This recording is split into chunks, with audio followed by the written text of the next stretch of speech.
देश में कोरोना के मामले भले ही कम हो रहे हो, लेकिन तीसरी लहर का खतरा कम नहीं हुआ है।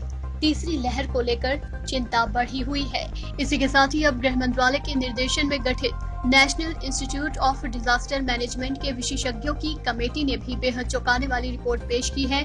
रिपोर्ट के मुताबिक अक्टूबर में देश में कोरोना वायरस संक्रमण चरम पर होगा, तभी कोरोना की तीसरी लहर भी संभव है। तीसरी लहर के दौरान बच्चों पर ज्यादा खतरा होने की आशंका भी जताई है। रिपोर्ट में कहा गया है कि महामारी के लिए डॉक्टर, मेडिकल स्टाफ, जरूरी उपकरण जैसे वेंटिलेटर, एम्बुलेंस आदि की व्यवस्था करने की जरूरत है, क्योंकि बड़े पैमाने पर इसकी जरूरत पड़ने वाली है। बड़ी संख्या में बच्चों के संक्रमित होने की आशंका के लिहाजा इसके लिए जरूरी इंतजाम करने की जरूरत है। रिपोर्ट प्रधानमंत्री कार्यालय को सौंप दी गई है। विशेषज्ञों का मानना है कि तीसरी लहर बच्चों, युवाओं के लिए बड़ा खतरा बन सकती है। National institute of disaster management की रिपोर्ट के मुताबिक सितंबर खत्म होते होते तीसरी लहर अपना असर दिखाना शुरू कर देगी। वहीं अक्टूबर में देश में हर दिन 5 लाख से भी ज्यादा मामले सामने आ सकते हैं। इस कारण करीब 2 महीने तक देश को फिर से परेशानी झेलनी पड़ सकती है। गृह मंत्रालय ने ये रिपोर्ट उस समय जारी की है जब बच्चों के लिए टीकाकरण भी शुरू होने वाला है।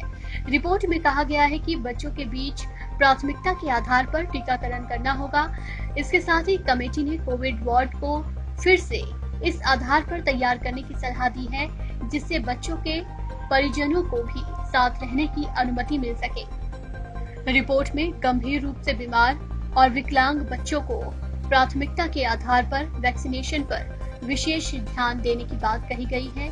नीति आयोग का कहना है कि हालात और भी बदतर हो सकते हैं और इसके लिए हम लोगों को तैयार रहना चाहिए। आयोग ने एक दिन में 4 से 5 लाख कोरोना केस का अनुमान लगाया है। इसके साथ ही कहा है अगले महीने तक 2 लाख आईसीयू बेड तैयार किए जाने चाहिए।